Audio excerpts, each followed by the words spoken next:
Job लिया, वो सभी ने मेरे से बड़ा जॉब लिया, मेरे से अच्छा जॉब लिया।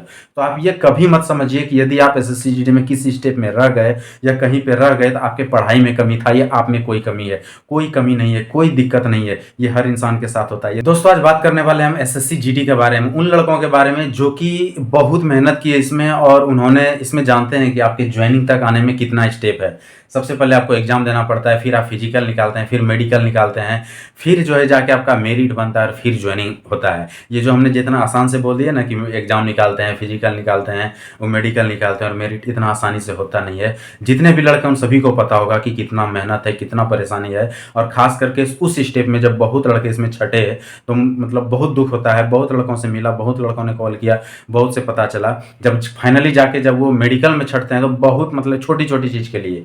लेकिन मैं उन सभी लड़कों के लिए आज ज़बरदस्त मतलब बात करने वाले हैं, जरूर सुनिएगा। जितने लड़के ऐसे हैं जो कि एसएससी जीडी में किसी भी स्टेप में रह गए हैं, उन लड़कों को जरूर ये वीडियो को शेयर कीजिएगा। बात करेंगे कि आप लोगों के लिए मैं थंबनेल में लगाया गुड न्यूज़। गुड न्यूज़ इसलिए लगाया क्योंकि आप जो वीडियो पे आए, वीडियो को देखें। बहुत लड़के ऐसे हैं, खास करके मेरे ये मन में तब आया जबकि इस वीडियो को बनाऊं कि बहुत ऐसे लड़के हैं जो कुछ क्लोज लड़के भी होते हैं जिसको कि खुद से पर्सनली भी जानते हैं। ऐसे ऐसे लड़के जब मेडिकल में आउट हुए और जब उनसे बात हुआ, बहुत परेशान भी हुए, बहुत बात भी किया कि सर कुछ भी बताइए, कुछ भी कीजिए, मेडिकल निकलवाइए, ये वो बहुत चीज़ हुआ, बहुत कुछ सुनने को भी मिला, दलाल वलाल ये वो चीज़ें। तो खैर उस पर हम बात नहीं करेंगे, आप लोग सब जानते होंगे। उसके चक्कर में मैं फिर से बता दूं, रहना भी नहीं है।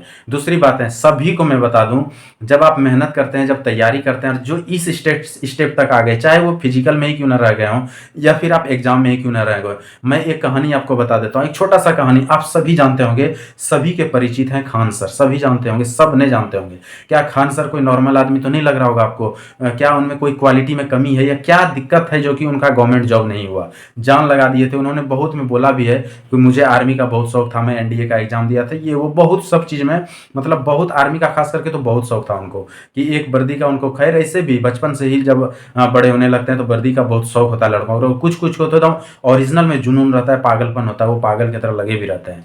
लेकिन क्या उनका नहीं हुआ तो क्या खान सर कहीं मतलब परेशानी में है, कहीं दिक्कत है या कुछ हो गया? ऐसा एक उदाहरण नहीं है, हजारों उदाहरण मैं बता सकता हूँ।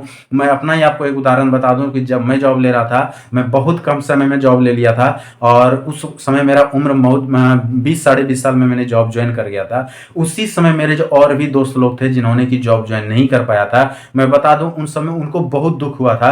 उसी एग्जामिनेशन में वो फेल हुए थे, उनका मेरिट नहीं बना, जो भी हुआ, लेकिन हमने जॉब लिया तो उनको तो उस समय बहुत दुख हुआ। लेकिन बाद में मैं बता दूं कि जितने लड़के थे, जितने जो जो मेरे साथ में रहा, उन सभी में जो कि कुछ तो चलिए इधर उधर हुआ, बाद बाकी जिन्होंने भी जॉब लिया वो सभी ने मेरे से बड़ा जॉब लिया, मेरे से अच्छा जॉब लिया। तो आप ये कभी मत समझिए कि यदि आप एसएससी जीडी में किसी स्टेप में रह गए या कहीं पे रह गए तो आपके पढ़ाई में कमी था या आप में कोई कमी है। कोई कमी नहीं है, कोई दिक्कत नहीं है, ये हर इंसान के साथ होता है। यदि ऐसा कमी होता या दिक्कत होता तो खान सर आज के डेट में इंडिया में इतना पॉपुलर टीचर नहीं हो पाते। या ऐसा टीचर बहुतों का भरमार है जिसको आप देखते होंगे कि क्वालिटी का कोई कमी नहीं है, लेकिन उन्होंने जॉब नहीं ले पाया।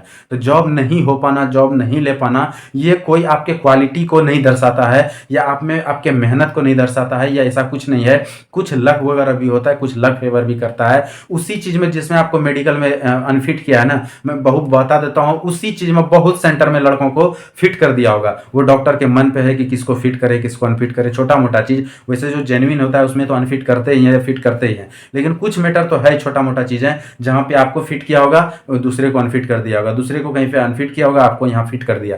ऐसे बहुत लड़कों के साथ होता है। तो आप कभी भी इस चीज को अपने क्वालिटी से मत कंपेयर कीजिए कि मैं यदि फेल कर गया मेडिकल में तो मैं अनफिट आदमी हूँ, या फिर मेरे मेहनत में कमी रह गया, या फिर मैं मेडिकल एग्जाम नहीं निकाल पाया या रनिंग नहीं निकाल पाया तो मैं जॉब के लायक नहीं हूँ, जॉब के काबिल नहीं। ऐसा नहीं है। आपको हो सकता है भगवान ने कुछ और आपके लिए सोचा है, आपके लिए कुछ बड़ा सोचा है, आप हो सकता है कुछ अलग करने वाले हैं, इसलिए है। तो यहाँ पर आपको रुकने की जरूरत नहीं है, टेंशन में आने की जरूरत नहीं है, परेशान होने की जरूरत नहीं है और पागल की तरह लगने की जरूरत है। और यदि ये छूटा है तो कुछ इससे बड़ा लेने की जरूरत है आपको। मैं फिर से आपको बता दूं, एक छोटा सा उदाहरण जो दिया मैं खान सर का, यदि वो छोड़ देते कि मुझे अब कुछ नहीं करना है, मेरे साथ कोई जॉब नहीं निकल रहा है, कुछ नहीं निकल रहा है, तो क्या होता? मतलब शांति से कहीं बैठे रहते, कुछ पता नहीं चलता, कहीं 2-4 10,000 20,000 का नौकरी करते, पेट पाल रहे होते। लेकिन आज के डेट में उनका क्या स्थिति है आप देख रहे होंगे। और यदि फिर एक चीज और बता दूं, यदि उनका जॉब कहीं हो भी गया रहता तो भी क्या होता कौन जानते? उनके जैसा नॉर्मल जॉब वाले दुनिया भर के आदमी, किनको आप जानते हैं? किसी को नहीं जानते होंगे, लेकिन आज खान सर प्रसिद्ध है। ये तो मैं एक एक उदाहरण दे रहा हूँ, ऐसे बहुत सारे टीचर हैं, बहुत सारे आदमी हैं जो कि बहुत जगह पे फेल हुए लेकिन उससे बड़ा सक्सेस मिला उनको। तो ये चीज़ें मत सोचिए, भगवान आपके लिए हो सकता है बड़ा सक्सेस लिखा है, आप बड़े चीज़ों का तैयारी कीजिए, रात दिन एक करके कीजिए, टेंशन लेने की जरूरत नहीं है। आप फिट हैं, आप तेज हैं, आप मेहनती हैं, आप हर चीज़ हैं, आप अपने आप के अंदर को झांकिए और टेंशन मत लीजिए। अपने इंटरनल सेटिस्फेक्शन आपको मिलना चाहिए कि नहीं मैं सही में मेहनत किया, बेशक हुआ नहीं हुआ वो अलग चीज़ है। ऐसे भी आप लोग सुने होंगे भगवद गीता में श्री कृष्ण जी का कहना भी है कि आप मेहनत करते जाइए, फल की टेंशन मत लीजिए, चिंता मत कीजिए, वो फल देने वाले दे देंगे। हो सकता है आप कुछ छोटे फल की कामना कर रहे हैं लेकिन आप उस लायक नहीं हैं, आप बड़े फल के लायक हैं, तो आपको बड़ा फल ही मिलेगा। इसलिए आपको छोटे फल में फेल कर दिया गया, चाहे वो आप रनिंग में फेल हो गए हों या एग्जाम में फेल हो गए हों या फिर आप मेडिकल में फेल हो गए हों। हो सकता है कि आप कुछ बड़े करने के लिए हैं, इसलिए छोटा आपसे नहीं करवाया गया भगवान के द्वारा। तो आप टेंशन मत लीजिए, तैयारी कीजिए। जितने दोस्त हैं चैनल को सब्सक्राइब कीजिए, ऐसा वीडियो मैं आप लोगों के लिए लगातार लेके आऊँगा। अपने दोस्तों को शेयर कीजिए, जो भी ऐसे हैं जो भी डिमोटिवेट हैं उनको भेजिए, जो कि वो तैयारी में लगे, ना कि सोना है घर में आके परेशान होना है, मुंह कान फुला के झुका के चलना है। नहीं, आप यहाँ तक गए यही बहुत बड़ी बात है। आपने फॉर्म भरा, आपने सोचे भी आप कि हम जॉब लेंगे, एसएससी में जाएंगे, ये भी बहुत बड़ी बात है। बहुत लोग तो सोच भी नहीं पाते हैं, बहुत लोग तो फॉर्म भी नहीं भर पाते हैं, कुछ नहीं कर पाते हैं, और आप तो इस स्टेप तक गए, यही बहुत बड़ी बात है। आपका सोच यदि आज आगे निकल गया है तो कल आप उस सोच तक पहुंच भी जाएंगे, कोई दिक्कत नहीं, आपका सपना जरूर पूरा होगा। तो जितने दोस्त हैं फिर से एक बार रिक्वेस्ट करता हूं, लाइक करें, सब्सक्राइब कर दें चैनल को, अपने दोस्तों को जरूर शेयर करें, अपने जितने भी व्हाट्सएप ग्रुप है, खास करके एसएससी जीडी या ऐसे लड़के जो भी हैं, जो भी डिफेंस में जाना चाहते हैं, जो भी गवर्नमेंट जॉब लेना चाहते हैं। आज के लिए इतना ही, थैंक यू, धन्यवाद।